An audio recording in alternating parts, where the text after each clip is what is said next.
बिस्मिल्लाहिर्रहमानिर्रहीम अस्सलाम वालेकुम। आज जो मेरा लेक्चर है मैश टोपोलॉजी के बारे में मैं आपको बता रहा हूँ कि मैश टोपोलॉजी है क्या। What is mesh topology? Mesh topology असल में इसमें क्या होता है, हर device every device in the network is physically connected to the every other devices in the network.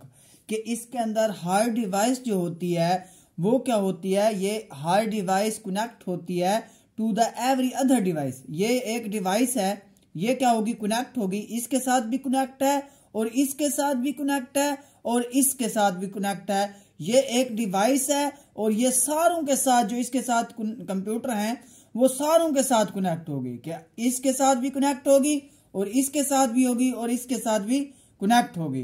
कि एक डिवाइस एवरी अदर डिवाइस के साथ क्या होगी, कनेक्ट होगी। किसके अंदर? नेटवर्क के अंदर। कौन से नेटवर्क के अंदर? मैश नेटवर्क के अंदर, मैश टोपोलॉजी के अंदर। जब भी इस तरह की शेप आ जाएगी तो आपको पता लग जाएगा ये कौन सी शेप है, मैश टोपोलॉजी की शेप है। तो आपने शेप को देखना और उससे पता लगाना है कि अगर एक डिवाइस है और वो सारों के साथ कनेक्ट है, सारे जो कंप्यूटर हैं या सारी जो डिवाइसेज हैं उनके साथ कनेक्ट है, तो वो क्या होगी, मैश टोपोलॉजी होगी। Message can be sent on the different possible paths from source to destination. अगर आपने कोई एक डिवाइस से मैसेज भेजना है इस कंप्यूटर के पास, तो इधर से आप वो उसने क्या करना है, वो इसी कंप्यूटर के पास ही भेजेगा। वो ये हमारा जो कंप्यूटर होगा वो सोर्स होगा, जिससे आपने भेजना है वो सोर्स होगा और जिस जगह आपने भेजना है वो डेस्टिनेशन होगा। तो इसने देखना है कि ये किस चीज का मैसेज है, तो उसके हिसाब से वो क्या करेगा, मैसेज भेजेगा। अगर ये मैसेज इस कंप्यूटर को भेजना है तो वो डायरेक्टली इस कंप्यूटर को भेजेगा, बाकी कंप्यूटर के साथ उसका कनेक्शन नहीं होगा, वो इसी को भेज देगा। कनेक्शन होगा, बस वो मैसेज किसको भेजेगा, इसी को भेजेगा डायरेक्टली। पॉसिबल पाथ जो होगा वो इसी के पास होगा, वो इसका एड्रेस देखेगा तो इसी से वो इसके पास मैसेज भेज देगा। अगर इसका नहीं है तो वो इसको देखेगा नहीं, वो अगर इसका है तो वो इसको मैसेज भेज देगा। डेस्टिनेशन इसका यही है, डेस्टिनेशन एड्रेस, तो वो इसी को देखेगा। पॉसिबल पाथ इसका यही है तो वो इसी को इसी पाथ के लिए क्या कर देगा, मैसेज भेज देगा। Mesh topology provides improved performance and reliability. तो इससे क्या होता है, पहले जो मैसेज हम भेजते थे वो सारे जो डिवाइसेस थी उससे गुजर के जाता था हमारा कंप्यूटर, तो रिलायबल नहीं था, काबिल एतमाद नहीं था। लेकिन मैश टोपोलॉजी क्या है, ये काबिल एतमाद है। जिस डिवाइस के बाद हमने मैसेज भेजना है बस हमारा मैसेज वो उसी के पास ही जाएगा और पॉसिबल पाथ देखेगा, फौरन ही हमारा उसके बाद मैसेज चला जाएगा डेस्टिनेशन तक। तो मैश टोपोलॉजी जो are not use much in the local area network, ये लोकल एरिया नेटवर्क के अंदर इस्तेमाल नहीं होती। Mesh topology use in the wide area network, ये वाइड एरिया नेटवर्क के अंदर इस्तेमाल होती है, लैन के अंदर इस्तेमाल।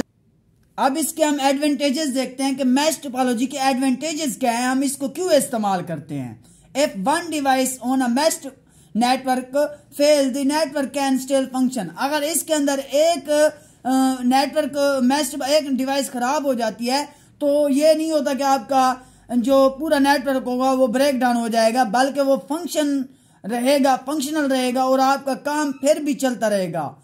तो इससे जरूरी नहीं होता कि एक डिवाइस अगर आपकी खराब हो जाती है तो मैश टोपोलॉजी आपकी पूरी की पूरी मैश जो नेटवर्क होगा वो खराब हो जाएगा, फिर भी काम चलता रहेगा। इसका सबसे बड़ा फायदा यही है। और दूसरा क्या है कि if performance is not affected with heavy load of data transmission. अब इसके अंदर अगर आपने लोड ज्यादा दिया है, डाटा ज्यादा ट्रांसमिट किया है, तो उससे भी क्या है, आपके मैश टोपोलॉजी के ऊपर, मैश नेटवर्क के ऊपर कोई असर नहीं पड़ता। इसको it is easy to troubleshoot, इसको हमने पता लगाना, सुराग लगाना हमारे लिए आसान हो जाता है कि किस डिवाइस में मसला है, तो उसी को आप क्या करते हैं, रिमूव करते हैं। और आपके लिए मुश्किल नहीं है कि कौन सा है, ट्रबल शूटिंग ईजी है। ट्रबल शूटिंग का करना इसके अंदर क्या है, आसान है। डिसएडवांटेजेस क्या है, क्यों इसको हम इस्तेमाल नहीं करना चाहते। A full mesh network can be very expensive. अब आपने ये अगर आपने नेटवर्क बनाना है मैश का तो इसके ऊपर बहुत ही एक्सपेंसिव लगते हैं, तो ये आसान नहीं है। आपके पास बहुत ही कॉस्ट आपके लगती है इसके ऊपर, तो बड़ा खर्चा लगता है इसको मेंटेनेंस करने के लिए। It is difficult to install and reconfigure. अगर आपको कोई कंप्यूटर इसके अंदर खराब हो जाता है, आप उसको रिमूव तो कर लेते हो, लेकिन उसको इंस्टॉल करने के लिए आपको एक्सपर्ट पर्सन की जरूरत होती है। तो इसको एक्सपर्ट पर्सन आपको लेने के लिए उसको रिकॉन्फ़िगर करना, उसको दुरुस्त करना, उसको दोबारा तरतीब के अंदर लेके आना, रीअरेंज करना बड़ा ही मुश्किल होता है। Please subscribe my channel MT computer subject. अगर आपको कोई क्वेश्चन है तो प्लीज कमेंट बॉक्स में करें।